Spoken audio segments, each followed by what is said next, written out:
Thank you, Mr. Speaker. Thank you very much. Today I rise to speak in defense of Southern Illinois University at Carbondale. As the state representative of SIUC, I've been disturbed by a pattern of behaviors and attitudes towards the campus that I've witnessed in recent months. We all recognize that the state's multi-year budget impasse has had a tremendously negative impact on the entire higher education system in our state.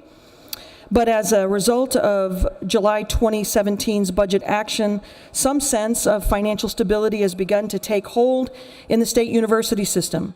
However, in the last couple of months, just as SIUC Carbondale started to implement a long-term plan for reorganization, a scheme to divert more than $5 million from SIUC to SIUE rapidly bubbled to the surface. Thankfully, a bipartisan coalition of legislators from Southern Illinois joined area leaders and came out in strong and very public opposition to the funding shift.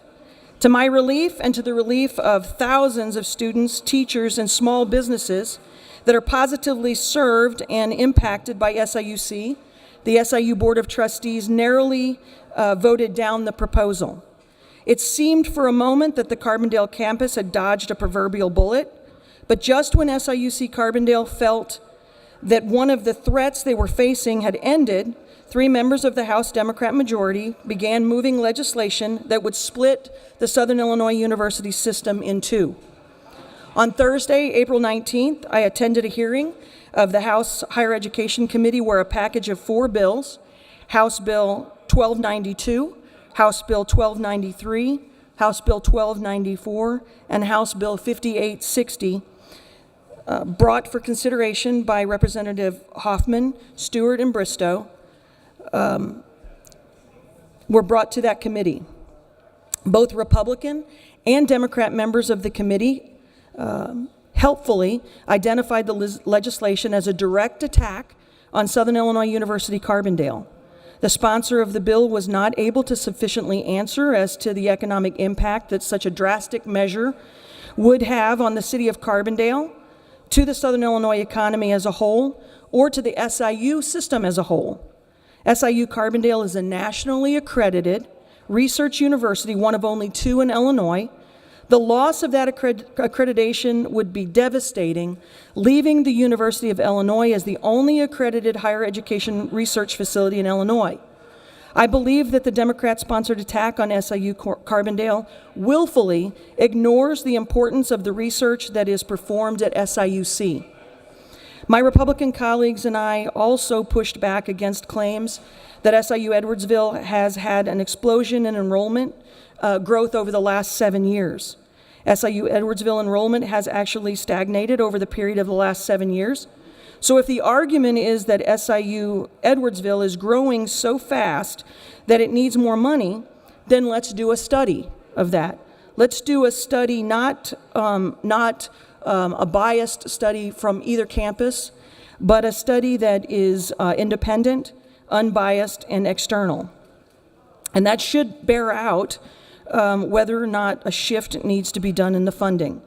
But I believe that the third party should provide that independent analysis of the effect that this move would make on the not only the SIU system, but also to the region as a whole.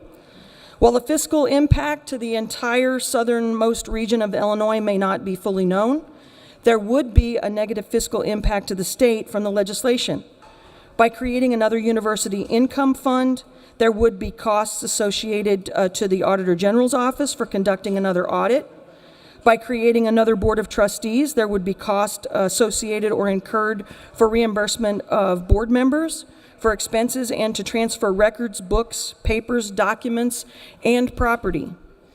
All 4 bills I would call the Attack Southern Illinois Carbondale package did pass the Higher Ed Committee against Republican opposition. Now these bills are sitting on second reading. Thankfully, the deadline to pass substantive bills through the House have passed, but as we all know, no bad idea is ever truly dead in Springfield. As a Murfreesboro resident, as a proud supporter of SIUC, as a member of the House Higher Education Committee, I firmly believe that Southern Illinois University will be healthier and more attractive as a cohesive unit, and I believe splitting the system apart will weaken the entire system. To the hundreds of constituents that contacted me in opposition to splitting up SIU, to my colleagues of the House Higher Education Committee, and to the members of the SIU Board of Trustees that rejected the transfer of $5 million away from Carbondale, I want to say thank you. It's my sincere pledge that I will continue to fight against this effort, and I've said on the House floor before, I urge my colleagues in the House and Senate to end the attacks on SIUC, help me restore the Carbondale campus to its rightful place as the economic powerhouse and flagship research institution that we all know that it can be. Thank you, Mr. Speaker.